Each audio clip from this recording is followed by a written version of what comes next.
metsakene, tere metsakene, tere rabasaarekene, rabasaarekene, tere metsapuukene, metsapuukene, tere metsaelajakene, metsaelajakene.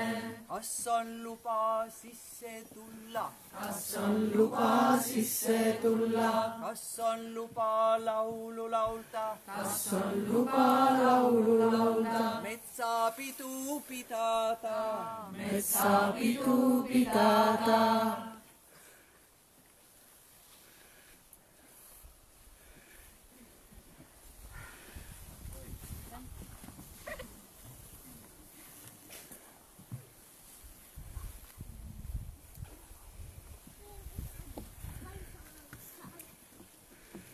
Ma arvan, et me teeksime selle jutu sissejuhatuse ära ja siis hakkame laulma pikemalt.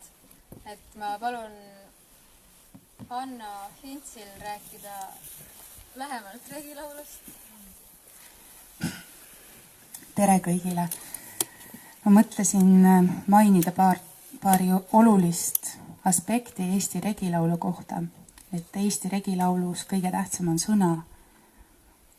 Sõnaga me loome maailma, mida me ütleme, seda me loome.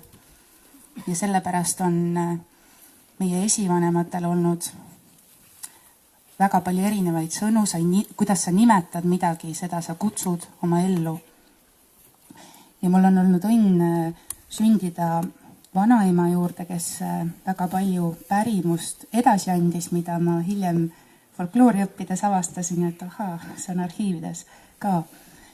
Ja regilaul kuulub tsüklilise maailma vaate juurde, mis ei ole lineaarne, vaid kus kõik on ringjas, elavad ja surnud, saavad kokku, nii nagu loodus.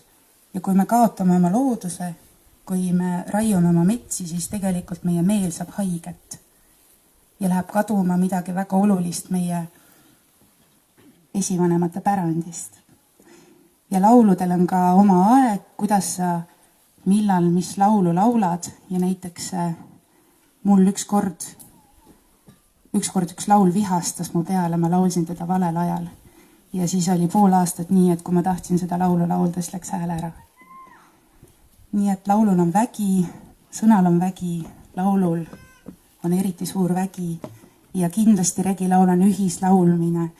Nii et laulame kõik koos, see pole kontserdi ja lava peal regilaul on tegelikult mitte päris üldse see õige regilaul. Nii et kõik koos laulmiseni siis, jah. Aitäh!